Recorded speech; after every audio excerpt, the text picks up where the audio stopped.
कोपरगाव नगर परिषदेतील स्वीकृत नगरसेवक पदाच्या नियुक्तीवरून नवा वाद निर्माण झाला असून सोनल अमोल अजमेरे यांच्या निवडीविरोधात न्यायालयात याचिका दाखल करण्यात आली आहे।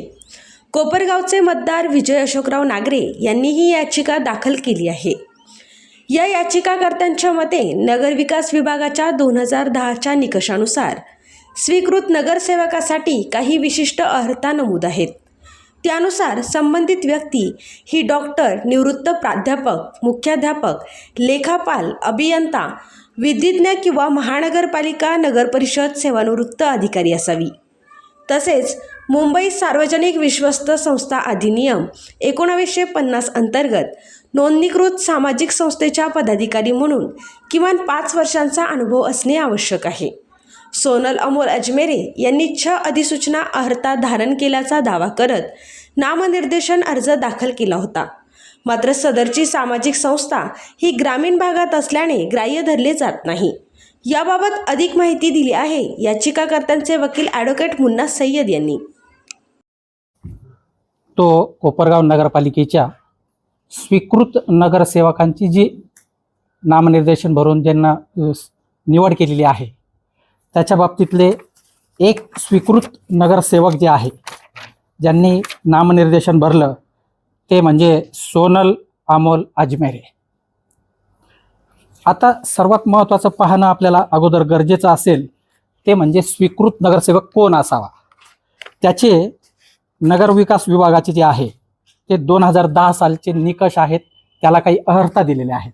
तर स्वीकृत नगरसेवकामध्ये त्यांनी सेक्शन 4 मध्ये जी नामनिर्देशनाची अर्हता त्यांनी सांगितलेली आहे त्यामध्ये तो नोंदणीकृत व्यवसायी, वैद्यक व्यवसाय असावा म्हणजे डॉक्टर असावा, किंवा महाविद्यालयाचा निवृत्त प्राध्यापक, व्याख्याता किंवा मुख्याध्यापक असावा, किंवा तो असावा, किंवा अभियांत्रिकी पदवीधारक असावा, किंवा विधी अभिवक्ता असावा, किंवा नगर परिषदेचा मुख्य अधिकारी, महानगरपालिकेचा सहाय्यक आयुक्त अशी सेवानिवृत्त झालेली व्यक्ती असावी।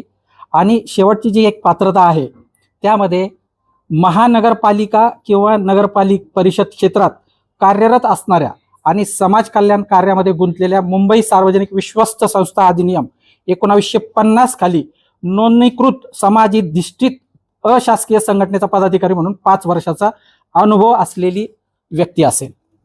आता स्वीकृत नगरसेवकासाठी ह्या सोनल अमोल अजमेरे यांनी ह्या सेक्शन 4 प्रमाणे नामनिर्देशनाची जी अर्हता आहे ती 6 प्रमाणे त्या धारण करतात असं नामनिर्देशन भरून त्यांनी अर्ज दाखल केलेला आहे। आता सर्वात महत्त्वाची अट काय आहे की महानगरपालिका किंवा नगर परिषद क्षेत्रात कार्यरत असणारी ती समाज कल्याण कार्यामध्ये गुंतलेली मुंबई सार्वजनिक पब्लिक ट्रस्ट जी आहे, विश्वस्त संस्था जी आहे, त्याच्या खालची एक नोंदणीकृत संस्था असावी।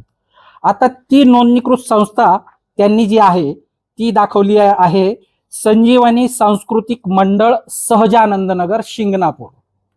आणि ह्या पात्रतेमध्ये जे आहे स्पष्टपणे म्हटलेलं आहे की महानगरपालिका किंवा नगरपालिका क्षेत्राच्या हद्दीत कार्यरत असणारी संस्था, कार्यरत असणारी। आमच्या अर्जदार जे आहे विजय अशोकराव नागरे, जे वोटर आहेत, कोपरगावचे नागरिक आहेत, त्यांनी हे जो पिटिशन दाखल केलेला आहे त्यांचं असं म्हणणं आहे की ही जी संस्था त्यांनी दाखवली, संस्था संजीवनी सांस्कृतिक मंडळ सहजानंद नगर, ही शिंगणापूर हद्दीत, शिंगणापूर ही स्वतंत्र ग्रामपंचायत आहे, शिंगणापूरला सहजानंद नगर सुद्धा हा भाग कोपरगाव नगरपालिकेच्या कार्यक्षेत्रात समाविष्ट नाही। म्हणून त्यांनी जी 6 पात्रतेमध्ये जो अर्ज केला की महानगरपालिका क्षेत्रात कार्यरत असणारी संस्था आहे तर ती ही अर्हता ते पूर्ण करीत नाही असं आमच्या अर्जदाराचं म्हणणं आहे। दुसरी बाब अशी की ह्या संजीवनी सांस्कृतिक मंडळाची जी घटना आहे त्या घटनेमध्ये स्पष्टपणे असं नमूद केलेलं आहे की ह्या संजीवनी सांस्कृतिक मंडळाच्या कार्यकारी मंडळावर कोणत्याही सभासदाची नियुक्ती होऊ शकेल, परंतु असा सभासद किमान 1 वर्ष मंडळाचा सभासद असला पाहिजे, तो संजीवनी सहकारी कारखान्याचा कायम सेवक असला पाहिजे। माझं असं म्हणणं आहे की सोनल अमोल अजमेरे ह्या ज्या आहेत आमच्या अर्जदाराच्या म्हणण्याप्रमाणे की त्या कोणत्याही प्रकारे त्या सभासद त्या संजीवनी सांस्कृतिक मंडळाच्या नाही आणि त्या ह्या संजीवनी सहकारी साखर कारखान्याच्या कायम सेवकही नाही. त्यामुळे सोनल अमोल अजमेरे यांनी जी पात्रता म्हणजे स्वीकृत नगरसेवकासाठी जो काही अर्ज केलेला आहे ती अर्हता ते धारण करत नाही, म्हणून आम्ही हा सदरचा अर्ज केलेला आहे. सर्वात महत्त्वाची गोष्ट अशी की ही जी संस्था आहे संजीवनी सांस्कृतिक मंडळ ही सार्वजनिक बॉम्बे पब्लिक ट्रस्ट ऍक्ट खाली नोंदलेली संस्था आहे.